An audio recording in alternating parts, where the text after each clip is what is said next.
Well, this is one of, or I should say another one of Don Stacy's unrehearsed, spontaneous videos where I say whatever comes to mind, basically. And just before I came out here, I was thinking of people damaged in childhood and how they sometimes become very, very difficult people to deal with later on. The sociopaths, the murderers, the rapists, and so on. The children who were abused unmercifully when they were small. They cannot forget that, and it destroys their humanity in some cases. Now, let's take Donald Trump. He had a difficult childhood. He rebelled against his father, who was, I would say, a merciless businessman. And his father sent him to a military academy to straighten him out, make him less feisty. And no doubt he went through, the initial hazing business at institutions like that. And where he got a taste for sadism. And he retained that taste down to this day. He became a bully in his later years.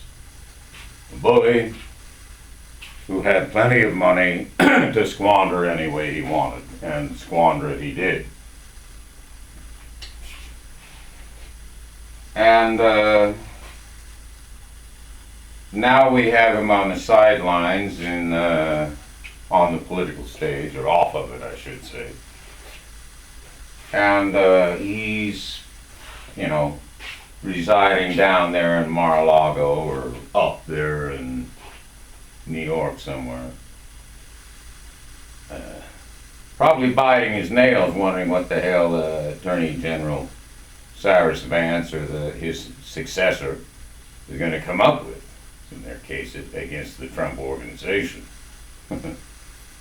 And there are plenty of other lawsuits pending, and possibly even criminal cases in various grand juries and so on. So Trump, or I should say Trump's attorneys, have their hands full, quite full, I would say. And of course, Trump has to have some means of paying for all these attorneys. And how do you think he's going to do that? He is going to petition the public to send him money. And send him money they will, no doubt, his supporters who think he can do no wrong, or think he's somehow anointed to lead them to a new era, of which they're convinced. This conspiracy theory-inspired notion that, I don't know, it's a bunch of rigmarole, it's a bunch of rot. I don't know, how can any adult person swallow that swill is beyond me. I don't understand it. It's just absurd. It's absurd and dangerous.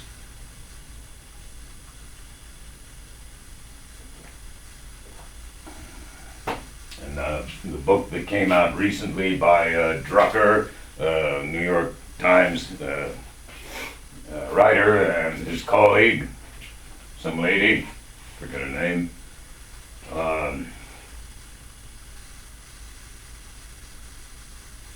what's the name of that book? I'm the only one who can handle it, or something like that. I'm the only one who can deal with it. I don't know what. Trump's claim that he could, he was the only one that could solve the problems which beset America.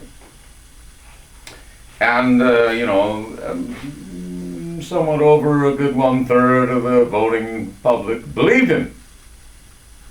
They're in the Rust Belt, they're in the South, they're the coal miners who would soon lose their jobs and soon will, regardless of any Trumpian efforts to retain it.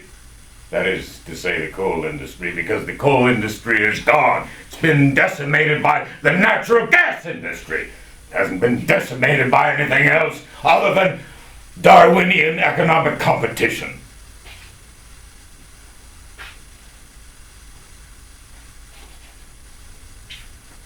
And my hope is that one day even natural gas will be decimated by hydrogen. And hydrogen will supply all the stored energy requirements that we shall ever need. And do you know where hydrogen comes from? Comes from the electrolysis rendered gas state of water. Hydrogen and oxygen released through electricity. Oh, we can't do it now economically, but we shall one day, we shall, and I know we shall. Because we must! These lithium-ion batteries, do you think they're going anywhere? Well, they won't go too far. We've seen how they've exploded on skateboards and in phones and in laptops on airplanes and jet aircraft. They're dangerous. Of course, hydrogen is a very volatile gas. It'll explode if you light it on fire. It won't burn, it'll explode. So the engineers have to know what they're doing, and they came up with the hydrogen fuel cell, which simply changes hydrogen gas back into water, which releases electricity. And these engines, well, these electric producing devices, I guess, they're not the actual motor. They just produce the electricity. They can be more or less perfected if research and development was given enough money over a long enough period of time. They have these devices now. They're out there. They're just fucking expensive. $60,000 or more per car. Well, who the hell can afford that? No one. But then who the hell can afford a car with a lithium-ion battery unless it's subsidized by the federal government, which it is. And the same favor, so to speak, could be handed to the automobile companies that produce hydrogen fuel cell powered cars. Now, couldn't they? It's all a matter of decision making in Washington, D.C. Congress, between the House of Representatives and the Senate. They're the people who always make the decisions that affect all of us, all the time.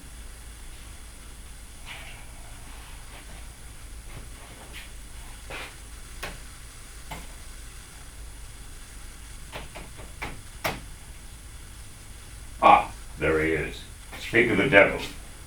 The Trump and one of his former wives, Ivanka.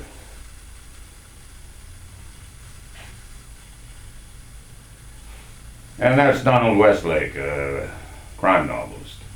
2 typewriters. And that is just one of a multitude of beautiful women who present themselves on Twitter. I collect these photographs. And that's a print shop in Washington, D.C. at the Mint. They're printing currency. And of course, Dolly Parton, the unmistakable, inimitable Dolly Parton.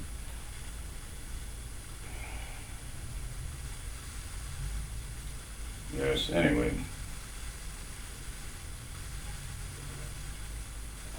The world's in bloody chaos because, well, primarily because of religion and its eternal conflicts.